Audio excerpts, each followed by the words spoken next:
Saya Ahmad Fadil Sampurna. Saya Ridho Darmawan.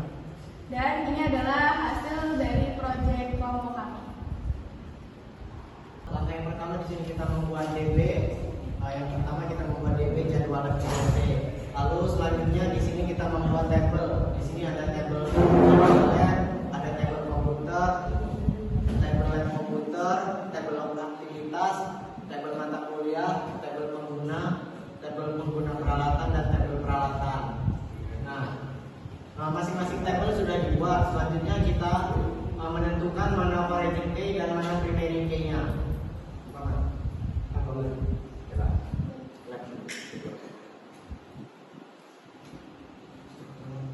Nah, di sini kita ke struktur. Langkah awal kita di sini kita menentukan mana atribut yang origin key dan mana yang primary key. Di sini primary key-nya ada di ID lab. Jika sudah, ini setelah kita menentukan mana origin key dan mana primary key, kita masuk ke insert. Nah, di sini kita tambahkan data value-nya. Nah, jika sudah menambahkan data value-nya, kita coba lihat di browser apakah data itu sudah muncul atau belum. Jika sudah, maka datanya seperti ini. Setelah kita menambahkan data value, di sini kita ekspor dulu datanya untuk kita masukkan ke Visual Code.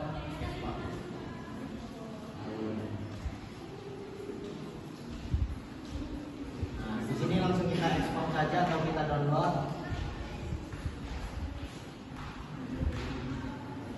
Setelah kita ekspor di PHP tadi, kita masuk ke folder XM, kita masuk ke htdoc. Di sini kita membuat folder. Di sini sudah ada foldernya, jadi tinggal saya masukkan saja data yang telah saya ekspor tadi. Nah, langkah selanjutnya kita masuk ke VS Code. Di sini kita membuat indeks terlebih dahulu.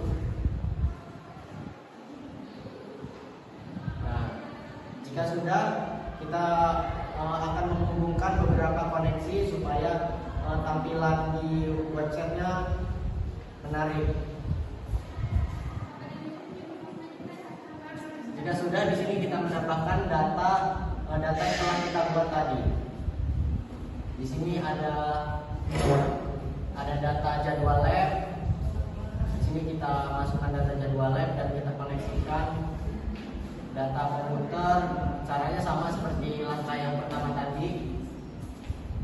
Data log aktivitas, data pengguna, peralatan, dan seterusnya. Jika kita sudah selesai coding, selanjutnya kita masuk ke Google. Kita masukkan saja localhost-nya. Di sini localhost saya namanya kelompok strip 7. Nah, langkah yang pertama kita mau menambahkan data. Ya, komputer di sini kita untuk mengujinya kita tambahkan data lab. Nah, di sini ID lab kita masukkan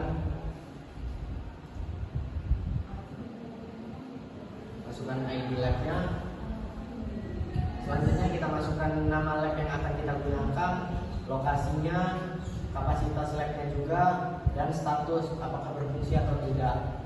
Di sini jika sudah kita simpan. Nah, di sini data berhasil ditambahkan.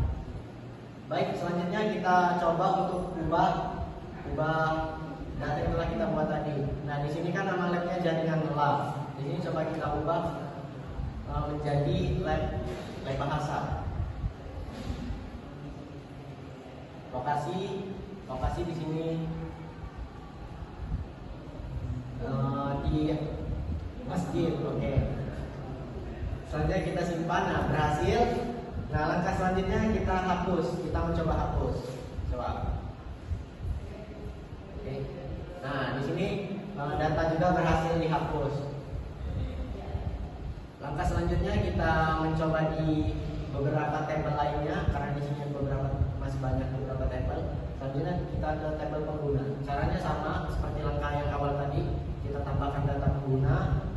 Di sini kita masukkan ID pengguna, nama pengguna. Di sini kita masukkan nomor telepon juga supaya kita mudah menghubunginya nanti. sini kita masukkan email.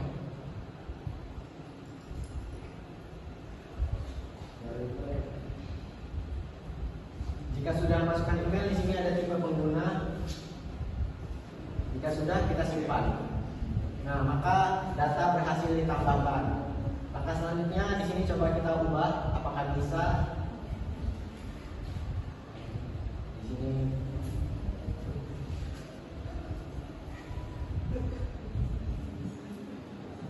Nah, di sini nama penggunanya Mamat. Untuk emailnya di sini kita coba ubah mamat@gmail.com. Untuk penggunanya masih sama. Nah, di sini juga berhasil. Angka yang terakhir coba kita hapus. Apakah berhasil atau tidak? Nah, data berhasil dihapus juga. Baik, langkah yang selanjutnya kita ke komputer. Sama seperti langkah yang awal, kita tambahkan data komputer. Di sini kita masukkan ID komputer. Oke, kita masukkan ID lab-nya kita masukkan juga. Untuk spesifikasi di sini kita pakai 3.15. Statusnya berfungsi simpan. Nah, maka muncul paling atas. Selanjutnya kita ke ubah. Di sini coba datanya kita ubah, apakah berhasil atau tidak.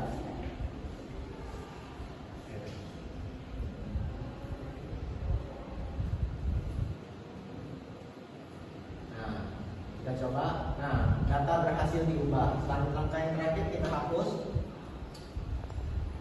Data berhasil dihapus. Selanjutnya kita masuk ke mata kuliah di sini. Langkahnya sama seperti yang awal tadi, kita tambahkan data mata kuliah dulu. Kita masukkan kode MK atau kode mata kuliah, nama mata kuliahnya, dan dosen pengakunya. Apakah berhasil?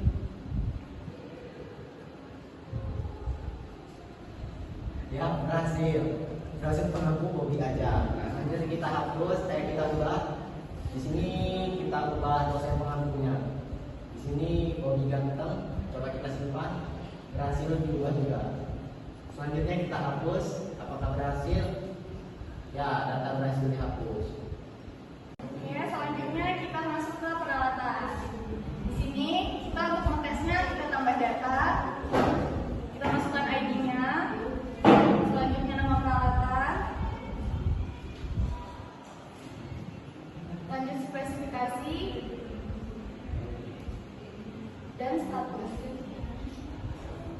Kita simpan. Nah, selanjutnya udah masuk, kita ubah lagi. Untuk spesifikasi kita ubah menjadi I9 dan 10 dan statusnya kita ubah untuk pusat. Simpan. Sudah keluar hasilnya, selanjutnya kita hapus. Ini sudah hilang. Kita kembali. Selanjutnya kita masuk ke pengguna peralatan. Kita tambah data pengguna. Selanjutnya kita tambahkan jadwal lab. Kita masukkan ID jadwal, ID web, ID pengguna, tanggal, waktu mulai.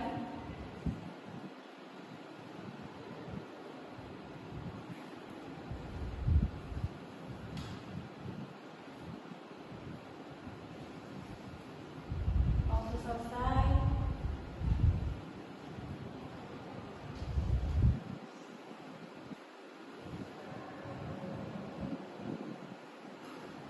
Dan status pengguna. Simpan.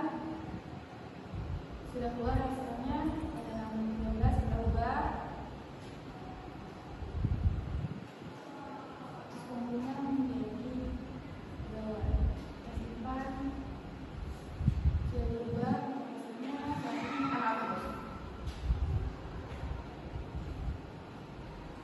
Baik, kesimpulan dari proyek yang kami buat, berdasarkan kajian yang telah dilakukan dapat disebutkan bahwa sistem database memiliki peran penting dalam meningkatkan efisiensi dan akurasi pengolahan penjadwalan dan komputer.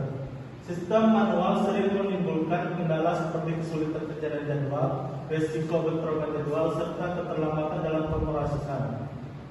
Dengan implementasi database yang terstruktur, proses penjadwalan lab, peminjaman peralatan, pencatatan, penggunaan dan pengelolaan data pengguna dapat dilakukan dengan lebih cepat, akurat, serta aman. Sarannya,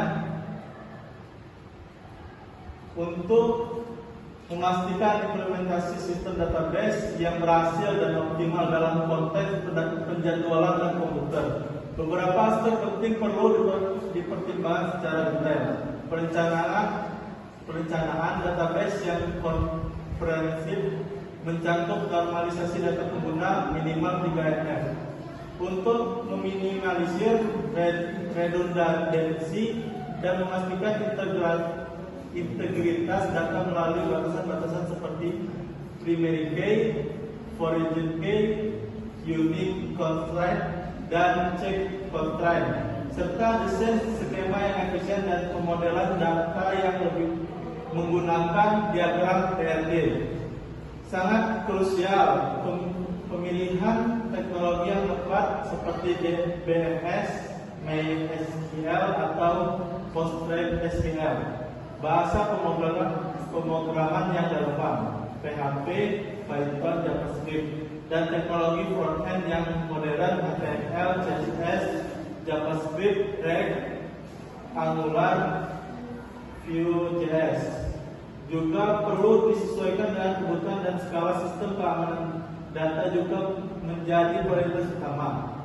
Dengan menerapkan autentikasi pengguna yang kuat, otoritas akses yang berbeda-beda, enkripsi data sensitif, pencadangan rutin dan audit log untuk memantau aktivitas dan mencegah penyalahgunaan informasi.